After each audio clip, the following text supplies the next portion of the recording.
પધાર્યો છે ઘણા સંતોનો અને આપણી અનુભૂતિ છે. હૃદયમાં જો વિચારીને છુપાયેલો ખજાનો છે અથવા સતારસા કહે છે કે તારા ઘટમાં મારા પિયુજી બિરાજે, અંતર પટદેને ખોલી હૃદયમાં વસ્તુ પડી છે અણમોલી. આ વિશ્વનો પતિ આપણા હૃદયની અંદર પધાર્યો છે, પરંતુ આપણને કોઈ એવા માલમી મળે છે, એ આવો સત્પુરુષ, આવો વિશ્વનો માલિક, એ આપણા અંતરની અંદર આત્માનું નામ ધરી અને જ્યારે આવ્યો હોય એવું આપણને લાગે છે.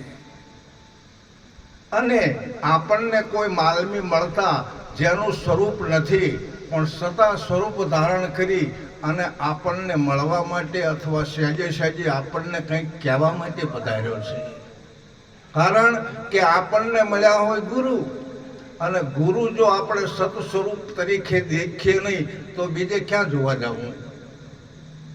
બસ એક ગુરુની અંદર જો આપણને ખરેખર આ અખિલ બ્રહ્માંડનો નાથ દેખાતો હોય, બહુ મુદ્દાની વાત છે, તો એના હૃદયની અંદરનું જ્ઞાન જઈને મળે છે તો એવો નકળંક પોતાનામાં પારખ બનીને પધાર્યો છે એવું પણ આપણને લાગે છે. પણ ક્યારે મેં થોડીક વાત કરી હતી કે ટુકડો હોય અહીંયા હરી ઢુકડો હોય, અને જેનામાં ભજન નથી, જેનામાં ટુકડો નથી, જેના ઘરે કોઈ સંતો નથી, બરાબર. અમાર પહેલાલભાઈ ભજન ગાય છે બહુ સારા એવા, અને એને એક રજૂ કર્યું હતું કે જેના ઘરે હોય રે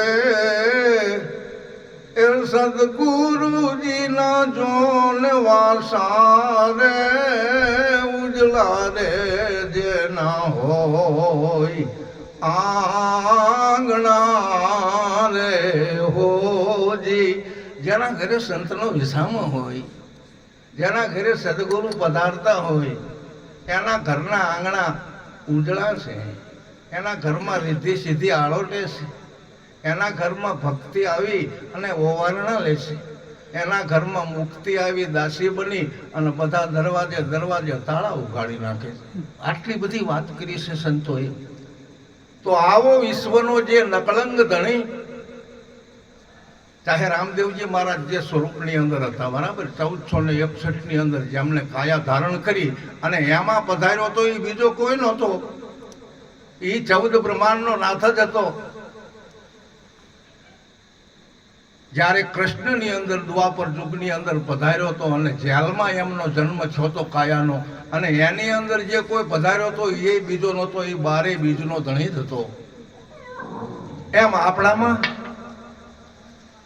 બહુ સમજવાનું છે તો ખરો જ, પણ જ્યાં સુધી આપણે આપણી આ કાયાને નેટ ન કરીએ, નેટ જેને કહેવામાં આવે, આપણી કાયાને આત્મભૂમિની સ્વરૂપે જ્યારે આપણે લઈ દેવી ને ત્યારે આપણામાં આવેલો છે. મેં વાત હમણાં કરી હતી કે આપણે કદાચ કોઈને કંઈક હરિહર કરાવતા હોય, કંઈક બ્રહ્મ ભોજન કરાવતા હોય, કંઈક બટુક ભોજન કરાવતા હોય, કંઈક સંતોને જમાડતા હોય, કંઈક સંતોને આપણે દાન દક્ષિણા પણ આપતા હોય, એના ઘરે હરિ હાજરા હજુર છે. એટલે તો આપણે સાંભળવી છે કે જ્યાં ટુકડો અહીંયા હરી ઢુકડો, પરંતુ કાયમથી નથી અપાતું હોતું. છતાંય કાયમીના ધોરણે અત્યારે એવું પણ લાગતું હોય છે કે ઘણા ઠેકાણે તમે જુઓ તો જે ઘરે સંતનો વિસામો નથી, જે ઘરે સંતના આદર સત્કાર ન હોય, એ ઘર શમશાન જેવું છે. પણ ખરેખર ઈના ઘરને જો આપણે તીર્થ સમાન કરવું હોય તો થઈ શકે છે. મેં કાલના ગુરુવારના સત્સંગની અંદર વાત કરી હતી કે ખરેખર 4 ધામ તો આપણી પાસે પૈસા હોય તો આપણે કરી શકીએ. રામેશ્વર જાવી, જગન્નાથપુરી જઈએ, હરિદ્વાર જઈએ, દ્વારિકા જઈએ, આ 4 ધામની વાતો તો આપણા હિન્દુમાં છે જ, પરંતુ 5મું ધામ છે મોટું, અને એ છે સત્સંગ ધામ. બરાબર. કોઈ સત્સંગ ધામની અંદર તીર્થ કરે અને એ સત્સંગ ધામ એવું છે કે જે મોક્ષનો દરવાજો છે. હા, સુખદેવજી મહારાજે પરીક્ષિત સત્સંગ ધામની અંદર એવું અવિચળ પદ આપી દીધું કે જા તને કોઈ દિવસ નાગ કરડી ન શકે. નહીતર તો 7 દિવસની અંદર નાગ કરડવાનો હતો અને કરડ્યો હોય છે કાયાને. પણ પરીક્ષિતને કે તારે કોઈ ડરવાની જરૂર નથી. આ તો મરતલોક છે. 7 દિવસમાં તને એકને નાગ ક્યાં કરડવાનો છે? બધાયને છે. પણ તને ખબર પડી ગઈ છે. બાકી સોમ, મંગળ, બુધ, ગુરુ, શુક્ર, શનિ અને રવિ ગમે ત્યારે 7 વારમાં 1 વાર નક્કી જ છે. ખૂબ ખૂબ ધન્યવાદ. કેટલી બધી વાત કરી છે. એમાં સતારસાના ભજન ઉપરની વાત કરું તો એક પ્યાલી, પ્યાલો, કટારી અને બાણ આવા શબ્દો આપણે ભજનમાં સાંભળીએ છીએ. બરાબર. કોઈ કહે છે બાણ વાગ્યા, કોઈ કે કટારી વાગી, કોઈ કહે છે પ્યાલી પીધી, કોઈ કહે છે પ્યાલો પીધો. પણ એમાં સુરતા અને સંબંધનું ભજન હતું કે જેની સુરતા પિયરિયામાં ગોથા ખાતી હોય તો એને જ્ઞાન થવું કઠણ છે. આ તો મન બુદ્ધિની દીકરી છે, સુરતા છે ને. એ કૂતરાને આકોટો કરો.